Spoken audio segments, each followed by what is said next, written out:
السلام عليكم ورحمة الله وبركاته. الحمد لله رب العالمين والصلاة والسلام على سيدنا محمد وعلى آله وصحبه أجمعين. All praise is due to Allah. May Allah's peace and blessings be upon His final messenger Muhammad sallallahu alayhi wasallam. We praise Allah subhanahu wa ta'ala as He deserves to be praised, the praiseworthy. Welcome to another session of Islamic Perspective, where this special series will be regarding matters of Ramadan, questions regarding Ramadan that will benefit inshallah the viewers. And we will start with seeking aid in Allah, Bismillah. And we will start with a question that we left from yesterday. It's a long question which has a lot of details, and I feel that these details are important to address, and there are matters of dispute, so let's discuss them. And let's start with our first question. Assalamu alaikum wa rahmatullah. Alaikum assalam wa rahmatullah wa barakatuh. So this person said that he started, there was a big mistake, he made a big mistake, and he said he hugged his wife. And we said, hugging the wife doesn't break the fast. Hugging the wife in itself, it's these acts of mercy and love between the husband and wife. These things are not a problem. Now there might be a problem if they lead to something else. If a man knows that he's a person who cannot control himself, and this might lead to something more and putting his fasting in danger, which doing things which might break your fast. In this case, we say, yeah, definitely protect your fasting at all costs. Be preoccupied with worship and other things. And alhamdulillah, we have the Maghrib, and after Maghrib for the husband, and the wife to enjoy what Allah subhanahu wa ta'ala has made permissible between them. Now, so he said that he hugged his wife during fasting. This in itself is no issue. With desire, but he said, but no intercourse occurred. Alhamdulillah that no intercourse has occurred. Because if he said that intercourse has occurred, there's a big problem. As we mentioned, there'll be an expiation, which is fasting, freeing a slave. We don't have slaves nowadays. That it will be freeing fasting 60 consecutive days. Subhanallah. But alhamdulillah, he said there's no intercourse occurred. So alhamdulillah for this. Now, he said there was pre-seminal fluid with both husband and wife. This is important. He said, so this pre-seminal fluid was the result of this hugging. So, Shaykh, intimacy, but no intercourse happened, and no many. So, good. Now we have a clear picture. He said, when hugging his wife, so no, alhamdulillah, there is no intercourse. And he said, there is no seminal fluid, so there is no seminal emission. So in this case, alhamdulillah, then based on the majority, then that his fasting is secured. Now we talk about the matter, which is a matter of dispute regarding pre-seminal fluid. As he said here, madhi, regarding madhi, which is, the emission that occurs due to desire that comes before semen. This in itself, does it break the fast? Now, scholars said if this was because of thinking, for example, without any touching, this happens. And they said this does not break the fast. This does not break the fast, inshallah, based on the majority. Now, where is the dispute? The dispute is that some scholars said if there was an action, for example, hugging or kissing, and with this action, pre-seminal fluid occurred, some scholars said this does break the fast. Some scholars. And other scholars said it does not break the fast. And wallahu a'lam, that the stronger opinion is to that who said that it does not break the fast. Why do we say this? Because, wallahu alam, pre-seminal fluid, there is no text we have from the Quran and Sunnah that mentions that this breaks the fast. طيب.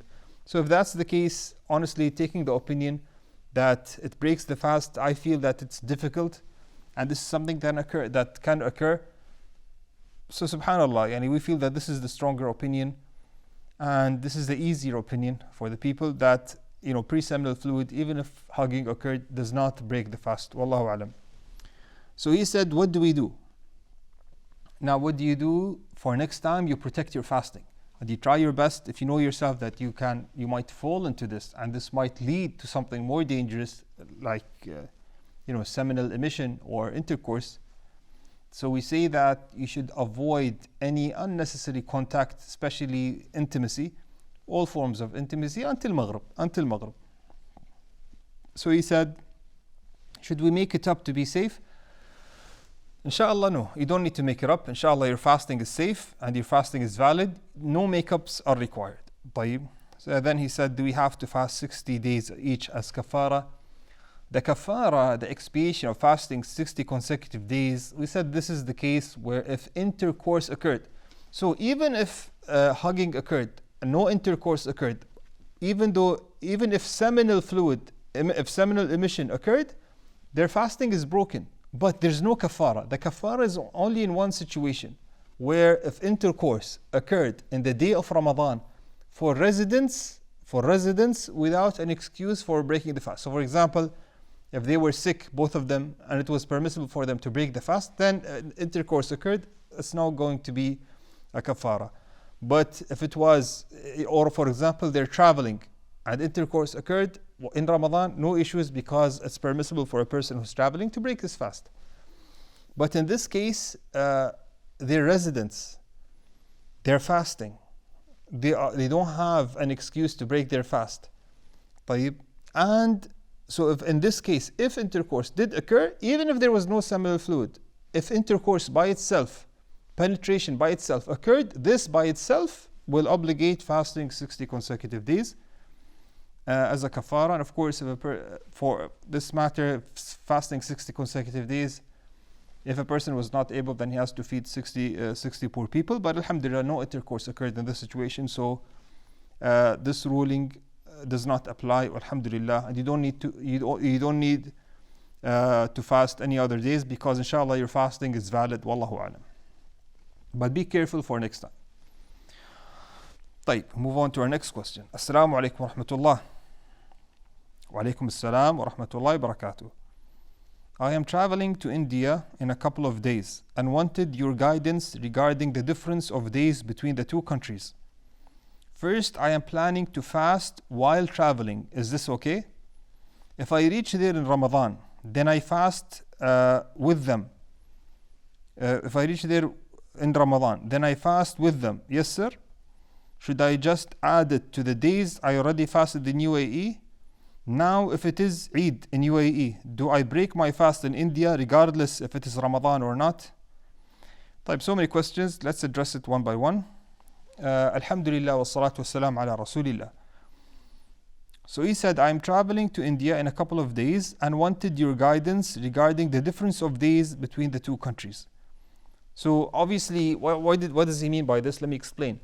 Of course, nowadays every country might have a different sighting for the crescent. So they might start the month on the same day, they might start the month on different days. And even if they started on the same day, they might end at different days, because we know that the month is either 29 or 30 days. So the issue is, what if a person is traveling from one country to the other? What should he do? Should he fast based on the country that he started in, or should he fast based on the country that he's in? So this is why he's saying, difference in number of days. So first he said, I am planning to fast while traveling. Is this okay? We know that a person who's traveling, it is permissible for him to fast, and it is permissible for him to break the fast. If he decided to fast, let him fast. If he decided to break the fast, he may break the fast without any issues once he is a traveler. So if he decides to travel, for example, at 12 p.m., okay, once he wakes up in the morning from Fajr, he has to intend fasting. He cannot break the fast until he becomes a traveler. So once he's in the plane, at least, it can be before that, depending on you leaving the limits of your city. But once he decides to break the fast, he must be considered a traveler. طيب. So is it permissible for you to break your fast while traveling? Yes, it's permissible. Now here comes the questions. He said, if I reach there in Ramadan, then I fast with them. Yes, sir. Yes, sir.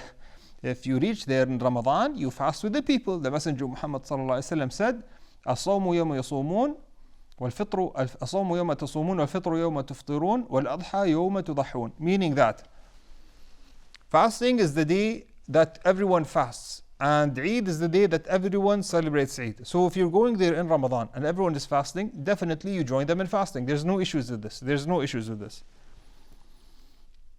But then he said, should I add it to the days that I already fasted in Eid in UAE?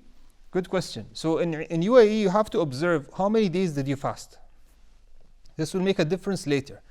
So let's say you fasted 20 days here in UAE, and then you traveled to India, and then in India, alhamdulillah, it was Ramadan, and you fasted there. So you add up the days. Why do you need to add up the days? Because the month of Ramadan is either 29 days or 30 days. So if the total number of days that you fasted was 28 days, then you have to make up one day after Ramadan. If the total number of days was 29 or more, inshallah, there is no issues. There are no issues because the month of Ramadan can either be 29 or 30. طيب. He said, can I add it to the days I already fasted in UAE? Yes, you add it up. You continue your fasting in the other country.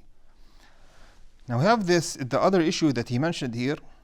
Now if it is Eid in UAE, do I break my fast in India regardless if it's Ramadan or not? So how is this possible?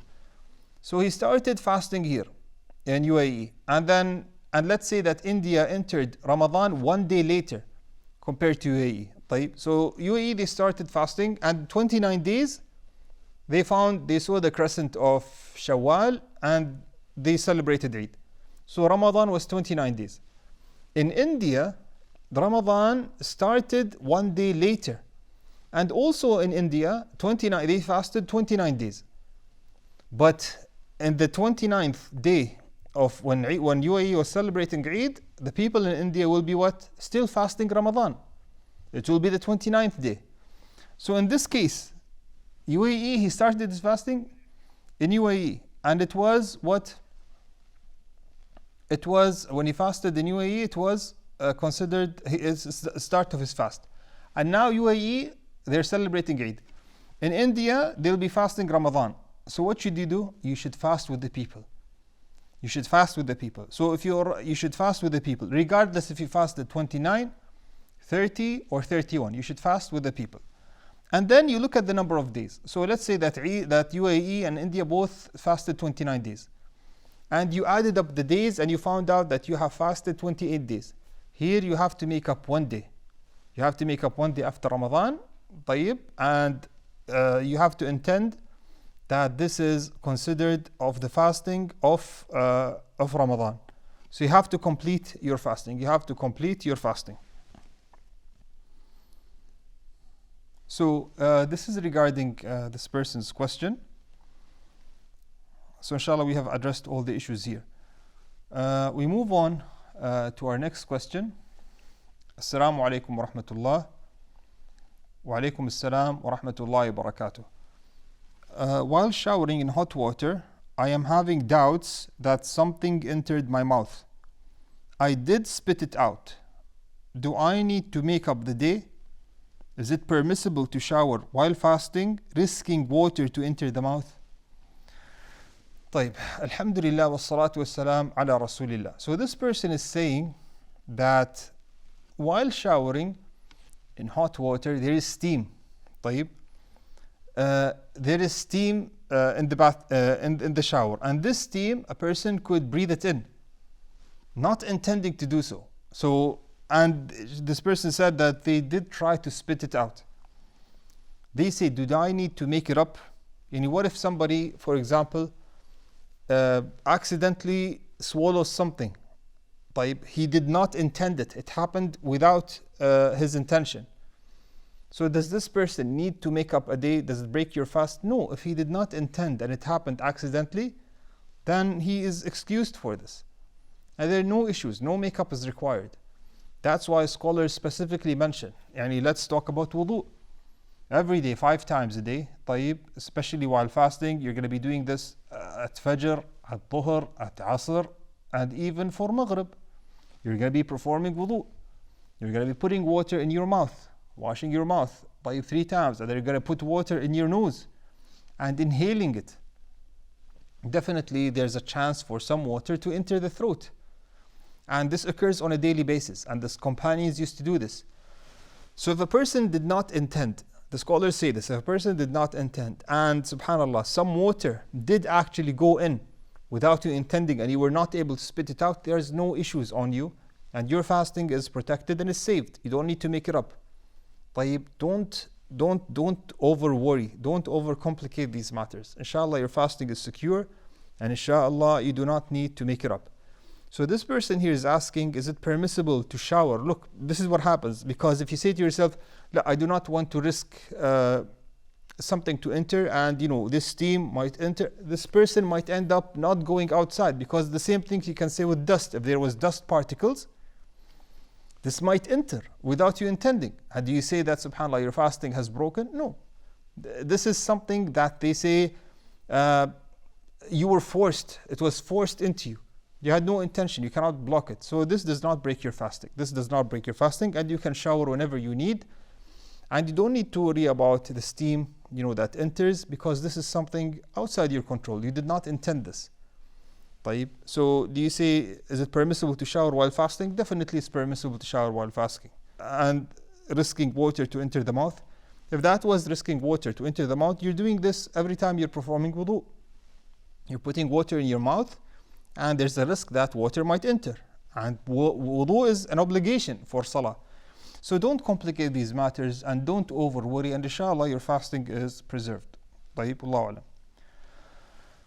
طيب, let's move on to our next question. Assalamu alaikum wa rahmatullah. Wa alaikum assalam wa rahmatullahi wa barakatuh. For a person traveling and fasting, does he break the fast based on the country he started the fasting from, or is it based on the country that he is in while on the plane? I broke my fast based on the country, but my wife pointed that the sun is visible for us. Please guide, sir. طيب. Alhamdulillah wa salatu wa salam ala rasulillah. So basically, this person is saying, for a person traveling. So this person is traveling and he decided to fast. He's saying, does he break his fast based on the country he started the fasting from? So he fasted from UAE, for example. And he's going to another country. He's going to be over a country. So while traveling, he's saying, where is Maghrib time? So Maghrib time should be based on where he is now. It's not based on the country below him. It's not based on the start country. It's not based on his destination. It is based on his place. He has to fast until the sun sets in his eyes. طيب, these details, inshallah, will delay for next session.